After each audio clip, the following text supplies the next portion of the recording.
उत्तराखंड जन एकता पार्टी के केंद्रीय अध्यक्ष एवं पूर्व पर्यटन मंत्री दिनेश राय ने पार्टी कार्यालय में प्रेस वार्ता आयोजित की, जिसमें उन्होंने कहा कि वन विभाग द्वारा फायर सीजन में बगैर किसी सुरक्षा उपकरण के डेली बेसिस कर्मचारियों को आग बुझाने के लिए भेज दिया जाता है, जिस कारण कुछ दिनों पहले एक वनकर्मी आग बुझाते हुए बुरी तरीके से झुलस गया था। जिंदगी और मौत के बीच झूलते हुए वनकर्मी की मृत्यु हो गई। धने ने कहा कि उक्त कर्मी का विभाग द्वारा बीमा भी नहीं किया गया था। उन्होंने मांग की कि उक्त वनकर्मी के परिवार में से उनकी पत्नी को सरकारी नौकरी और कम से कम 30 से 35 लाख रुपए उनके परिवार को मुआवजा दिया जाना चाहिए। ऐसा न होने की स्थिति में विधिक राय लेकर हमारी पार्टी द्वारा विभाग पर मुकदमा दर्ज किया जाएगा। इस दौरान बलबीर नेगी, गोविंद बिष्ट, परमजीत राणा, सहकारी संघ के अध्यक्ष विनोद डबराल उपस्थित रहे। वन जो फायर सीजन होता है वन विभाग का, उसमें सभी मजदूर रखते हैं और उसमें बगैर किसी तैयारी के इन लोगों की जान के साथ खिलवाड़ कर रहा विभाग। ये बगैर उनका बीमा किए हुए, बगैर सुरक्षा कवच के उनको जंगल की आग में इनको धकेलते हैं, जो श्रमिक हैं, गरीब हैं, और जब ये इनकी जान चली जाती फिर इसके पर कोई ध्यान नहीं देता है। आज इस सीजन में मेरे जो अभी सामने इसी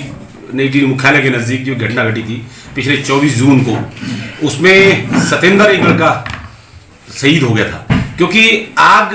जनी को रोकने के लिए विभाग की जो संपत्ति है, जो राष्ट्रीय संपत्ति है, वन भी राष्ट्र की संपत्ति है, इनको बचाते हुए वो लड़का शहीद हुआ है। तो मेरी उसमें 3 मांग है। एक तो उसको शहीद का दर्जा दिया जाए, क्योंकि उसने राष्ट्र की संपत्ति को बचाने के लिए अपनी जान दी है, और दूसरा उसके परिवार को कम से कम उसके बच्चों को लालन पोषण के लिए 30 से 35 लाख रुपए उसके बच्चों को मुआवजा दिया जाए और उसकी पत्नी को रोजगार दिया जाए। और अगर ये चीज़ नहीं देते हैं तो उनके परिवार विभाग के खिलाफ गैर इरादतन हत्या का केस विभाग के खिलाफ करेगा, और उसकी जान गई है ये, क्योंकि बगैर सुरक्षा उसको ले गए हैं, उसकी जान गई है, उस पर परिवार के लोग मुकदमा नहीं करेंगे तो हमारी पार्टी, हम विधिक राय लेकर हम विभाग के खिलाफ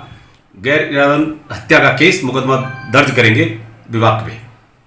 और अगर उसको मुआवजा नहीं मिलता, उसको इंसाफ नहीं मिलता, तो मेरा ये कहना है कि ये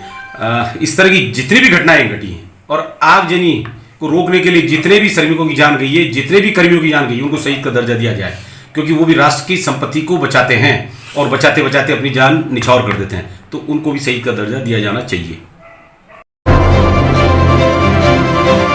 आप देख रहे हैं यूके लाइव उत्तराखंड, जुनून सच दिखाने का।